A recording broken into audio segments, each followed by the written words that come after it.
Hello,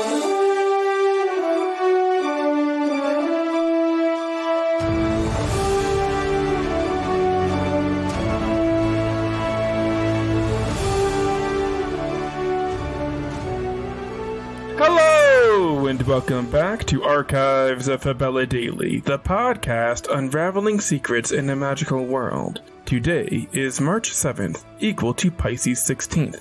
Books are available on Amazon. Please rate and review the podcast on iTunes, or wherever you listen to your podcasts. And hit that subscribe button for more great stories right in your feed. History doesn't really know what happened on March 7th, 1730 BC. Maybe someday we will.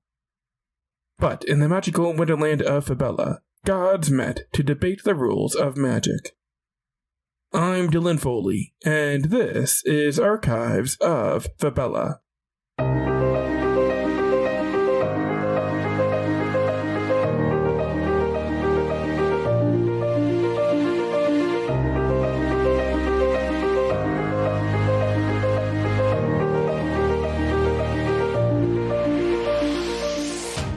Beyond our world, there is love. Beyond our world, there is war. Beyond our world, there is life. Beyond our world, there is Fabella. Pisces 16th, 2271, FY, equal to 1730 BC Earth Year. It's the Age of Marvels, a period ruled by the Olympians. On Pisces 16th, the Olympians gathered together to discuss the laws of magic in Fabella. This magic council forms the foundation for magic in the world. First, they decided what magic should be called. It had gone by a number of oddball names throughout the years. While the Sentinels and the Olympians used the term magic, their rivals, the Titans, used the term the power. Casting, hexing, sourcing, and jinxing were also used. The Olympians agreed to enforce the term magic. But what level was this magic? After much bickering, the Olympians decided that magic in Fabella didn't have any world-destroying potential, and while kingdoms could be built around the use of magic, the general risk involved was quite low. How does one learn how to use magic? Asked Poseidon, god of the sea. This presented some debate amongst the Olympians. Some maintained that anyone could learn it, but if anyone could learn magic, then the Olympians weren't that special. The other camp wanted to be considered special for using magic. They ultimately agreed to reach a compromise, where only special people were allowed to use magic, but they also had to be taught how to use it.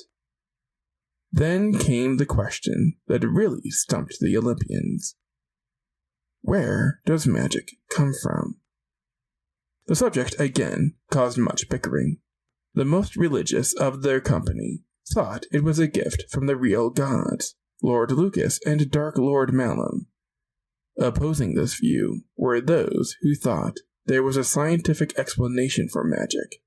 They eventually decided that magic was a product of the magician tapping into the life force that connected all people and things. It wasn't a gift from the gods, but it was a small fraction of their power and supposedly unlimited. The subject of how long it took to cast a spell was easier to solve. Beginner magicians took a long time to cast their spells, and often did so accidentally when they were stressed. Expert magicians didn't even need to say a magic word to cast a spell in the blink of an eye. The last subject of magic they discussed concerned the limiting factors. There were certainly limits to magic. The core rules appeared to be that most spells lasted for about half an hour. Magic only had a maximum range of 100 yards, and that it took the form of electricity. But they never touched upon the most serious aspect of magic. What was the cost of using this power? The Olympians were of a mind that this magic was an ability that they could freely use without any concern for the consequences, because there were none. They were wrong.